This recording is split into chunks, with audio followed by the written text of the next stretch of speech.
প্রায় 1.5 minute 1 minute 35 সেকেন্ডের একটা ভিডিও। সেই ভিডিওতে যে ঘটনাটা ঘটেছে সেটা সংক্ষেপে আপনাদেরকে আমি বলি।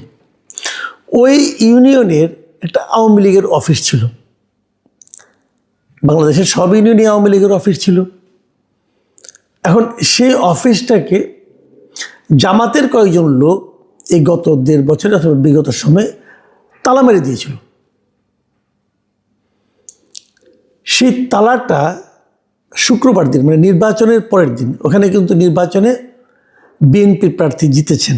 ওখানে এনসিপি সার্জিস আলম প্রার্থী ছিলেন, সার্জিস আলম হেরে গেছেন, বিএনপি প্রার্থী জিতেছেন। তো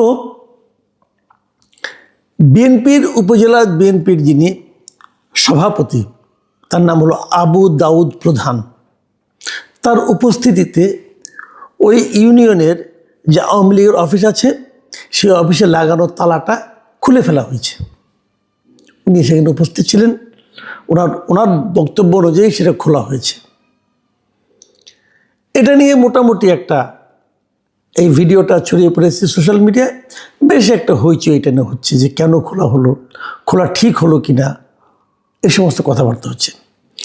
এখানে আবু দাউদ সাহেব উনি প্রথম আলো পত্রিকাকে এই ব্যাপারে, প্রথম আলো পত্রিকা তাকে জিজ্ঞাসা করেছিল, আপনি এটা খুলে দিয়ে আপনার উপস্থিতিতে খোলা হয়েছে কিনা, আপনি খুলতে বলেছেন কিনা, এটা নিয়ে ওনাকে প্রশ্ন করা হয়েছে। আবু দাউদ সাহেবের বক্তব্যটা আপনাদেরকে আমি একটু শোনাই, আপনারা শুনেন। তিনি বলেছেন যে আজ সকালে চাকলা বাজারে যাওয়ার পর কয়েকজন আমাকে এসে বললেন আওয়ামী লীগ অফিসে যে তালা লাগায় রাখছে এটা নিয়ে সেখানে উত্তেজনা বিরাজ করছে। তখন আমি বললাম উত্তেজনা তৈরি করা যাবে না, যে যে অবস্থানে আছেন শান্তিপূর্ণভাবে থাকেন, আমরা এক এলাকার মানুষ, সবাই সহ অবস্থানে থাকব, কেন তালা দেবে? পরে তালা খুলে দিতে বলি। জামায়াতের লোকজন তালা লাগিয়ে দিয়েছিল, তারাই আবার তালা খুলে দিয়েছে। এটা মূলত এলাকার শান্তি শৃঙ্খলা বজায় রাখার জন্য, এখানে কোনো দলীয় সিদ্ধান্ত নেই। এটা নিয়ে এখন অনেকে ষড়যন্ত্র করে ভিডিও ছড়িয়ে দিচ্ছে। এইগুলো ওনার বক্তব্য। এবং উনি যখন তালাটা খোলা হয় তখন তার পাশে দেখা যায়, ভিডিওটাতে দেখা যাচ্ছে যেখানে একজন আওয়ামী লীগের একজন নেতা, যে ওই ইউনিয়ন আওয়ামী লীগের যুগ্ম সাধারণ সম্পাদক মিস্টার কামরুজ্জামান, উনি ওখানে দাঁড়িয়ে আবার কিছু বক্তৃতাও দেন। বক্তব্যটা এরকম যে উনি যে কথাগুলি বলেছেন সেই কথাগুলিও আমি মনে হয় একটু আপনাদেরকে, সবগুলি না, আমি একটা জায়গায় কেবল পড়ে শোনাতে চাই। তিনি লিখেছেন, মানে তিনি যেটা বলেছেন ওখানে, এই কামরুজ্জামান, ওনার ডাক নাম বুলেট, তিনি বলেছেন যারা এই দেশটাকে পাকিস্তান বানাতে চেয়েছিল, যারা বাংলাদেশের স্বাধীনতার পক্ষের প্রতিটি দলকে নিশ্চিহ্ন করার চিন্তা ভাবনা করে বাড়িতে অফিসে হামলা করে বন্ধ করে রেখেছিল, সেই অফিস আজকে প্রথমে তিনি চাকলাহাট ইউনিয়ন আওয়ামী লীগ অফিস অবমুক্ত করলেন। আমরা চাকলাহাট ইউনিয়ন আওয়ামী লীগ সহ সব অঙ্গ সহযোগী সংগঠনের পক্ষ থেকে তিনার কাছে আমরা কৃতজ্ঞতা প্রকাশ করছি। এই তিনার কাছে মানে ওই দাউদ সাহেবের কাছে। বিএনপিরও কিছু লোক আছে যারা এটা পছন্দ করেননি। এই পঞ্চগড়ের সাবেক ছাত্রদল নেতা একজন আছেন, জাসাস নেতা ইউনুস শেখ, তিনি আবার এটা নিয়ে একটা কমেন্ট করেছেন ফেসবুকে, এবং উনি লিখেছেন যে পঞ্চগড় সদর থানার সভাপতিকে কে দায়িত্ব দিয়েছে আওয়ামী লীগকে পুনর্বাসন করার জন্য আমার বোধগম্য হলো না। তার মানে উনি এই খোলাটাকে পছন্দ করছেন না। এই ব্যাপারে আমি একটু কথা বলতে চাই আপনাদের সঙ্গে। জিনিসটা লক্ষ্য করুন, আওয়ামী লীগ এই সময়ে, এখন আওয়ামী লীগের কার্যক্রম কিন্তু নিষিদ্ধ করা হয়েছে, আওয়ামী লীগকে নিষিদ্ধ করা হয় নাই। আওয়ামী লীগকে স্থগিত করে রাখা হয়েছে, আওয়ামী লীগের কার্যক্রম নিষিদ্ধ, আওয়ামী লীগ কোনো ধরনের কার্যক্রম করতে পারবে না। আমি যদি সেভাবে দেখি তাহলে আওয়ামী লীগের যদি অফিস খুলে দেওয়া হয়, তো সেই অফিসে কি আওয়ামী লীগের লোকজন বসে কোনো কাজ করবে? যদি দলীয় কোনো রকম কার্যক্রম করে, তারা যদি অন্য মানুষের সঙ্গে কথা বলে, অন্যদেরকে দাওয়াত দেয় দলে, অথবা দলের জন্য কোনো মিছিল বের করে, সেটা নিশ্চয়ই অন্যায় হবে, কারণ এটা আইন লঙ্ঘন হবে।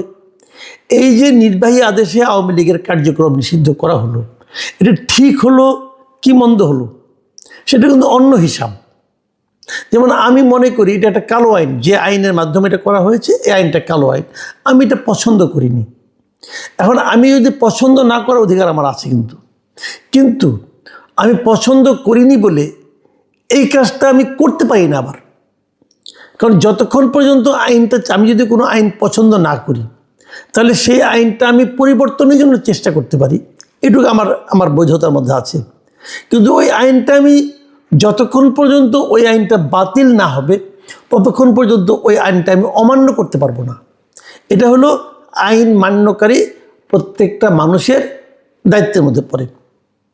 কাজেই একটা কালো আইনের মাধ্যমে আওয়ামী লীগের রাজনৈতিক কর্মকাণ্ড স্থগিত করা হয়েছে। এই আইনটা আমার পছন্দ নাও হতে পারে, কিন্তু আমি এটাকে অমান্য করতে পারবো না। অমান্য করলে আমার এই আইনে যে সাজার কথা বলা হয়েছে সেই সাজা ভোগ করতে হবে, এটা কিন্তু পরিষ্কার। এখন প্রশ্ন হলো, রাজনৈতিক কর্মকাণ্ড স্থগিত করার মানে কি এই আওয়ামী লীগের যা কিছু আছে সব আগুন দিয়ে পুড়িয়ে দিতে হবে? এই অফিস যেটা আছে, যদি দুদিন পরে আদালতের নির্দেশে হোক অথবা আরেকটা নির্বাহী আদেশে হোক যদি আওয়ামী লীগের কার্যক্রম আবার চালু করে দেওয়া হয়, তখন আওয়ামী লীগ কী করবে? তখন আওয়ামী লীগ আবার নতুন অফিস বানাবে, না এই অফিসে বসবে? এই অফিসের মালিকানা তো আওয়ামী লীগের অথবা কোনো ব্যক্তির অথবা আওয়ামী লীগের কোনো কর্মকর্তার। এটা তো নিষিদ্ধ করা হয়নি। নিষিদ্ধ করা হলে আপনি শেষ করে দিতে পারতেন, নিষিদ্ধ তো করা হয় নাই। তার মানে এই অফিসটা এভাবেই থাকবে। এখন যদি অফিসে তালা মারা হয়, যদি তালাটা আওয়ামী লীগের নিজের লোকেরা মারে তাহলে কোনো আপত্তি নেই, তার প্রপার্টি, সে মারতে পারে। কিন্তু এখানে জামাতের লোক তালা মারল কেন? আওয়ামী লীগের রাজনৈতিক কর্মকাণ্ড স্থগিত করা হয়েছে অথবা বন্ধ করা হয়েছে, এই কথাটুকুর মধ্যে অথবা এই নির্দেশনাটুকুর মধ্যে অন্য কোনো একটা পলিটিক্যাল পার্টির লিডার যে অথবা কর্মী যে কি সেই পার্টির অফিসের দরজায় তালা মেরে দিতে পারে? এটা কি আইনের মধ্যে আছে? নাই। তার মানে জামাত যে কাজটা করেছে, জামাত একটা বেআইনি কাজ করেছে। কথাটা কিন্তু পরিষ্কার, জামাত একটা বেআইনি কাজ করেছে। তারা তালা মেরে দিতে পারে না, তারা দিয়েছে, কেউ প্রতিবাদ করেনি। কারণ প্রতিবাদ করলে মবের শিকার হতে হবে। ওটা কিন্তু তার আইন থাকলো না, মব হয়ে গেল। কিন্তু এই মবের ভয়ে কেউ প্রতিবাদ করেনি। যেই মাত্র নির্বাচনে জামাত হেরে গেছে, বিএনপি জিতে গেছে, এই আওয়ামী লীগের লোকগুলি বিএনপির ওখানে গিয়েছে, তাদেরকে রিকোয়েস্ট করেছে।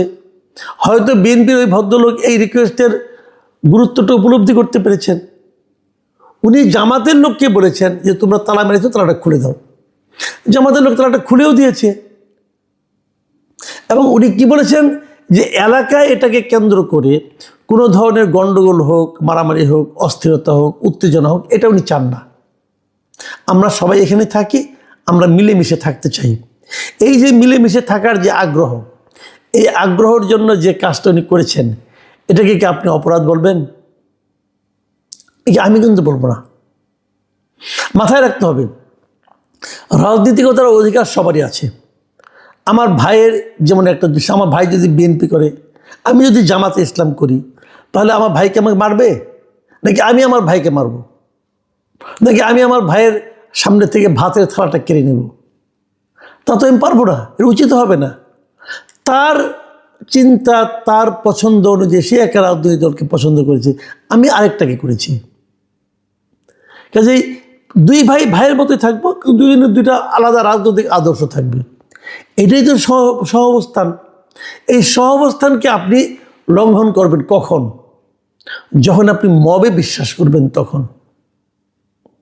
তার মানে আপনি বলতে যাচ্ছেন আমি যা বিশ্বাস করি এর বাইরে অন্য কেউ অন্য কিছু বিশ্বাস করতে পারবে না, করলেই তাকে ধরে আমি পিটাবো, তাকে আমি স্বৈরাচারের দোষর বলবো, তাকে অমুক বলবো, তমুক বলবো বলে আমি বলবো।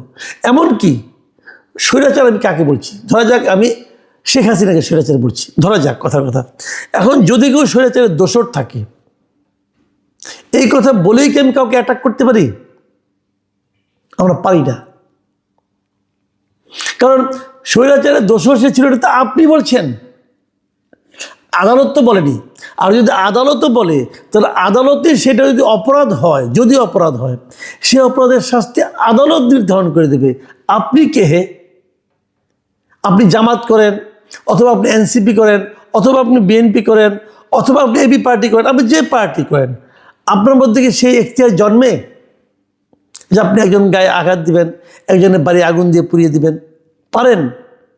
যে কাজগুলি স্বৈরাচারী ওই সরকার করত, অথবা ওই সরকারের কোনো প্রতিনিধি করত, অথবা ওই সরকারের কোনো দল করত, সেই কাজ যদি আপনিও করেন, তাহলে আপনার সঙ্গে ওই সরকারের অথবা ওই লোকের কি পার্থক্য থাকলো?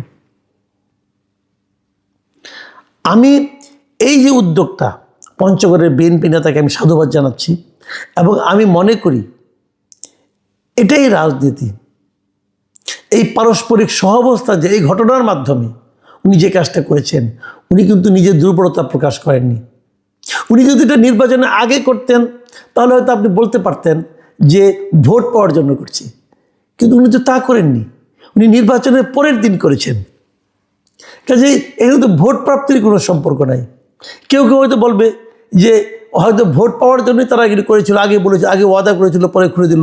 যদি সেটাও হয়, সেখানে তো কোনো আইনগতভাবে কোনো অন্যায় কাজ উনি করেননি। তাহলে ওনাকে নিয়ে আপনারা কেন ট্রল করবেন?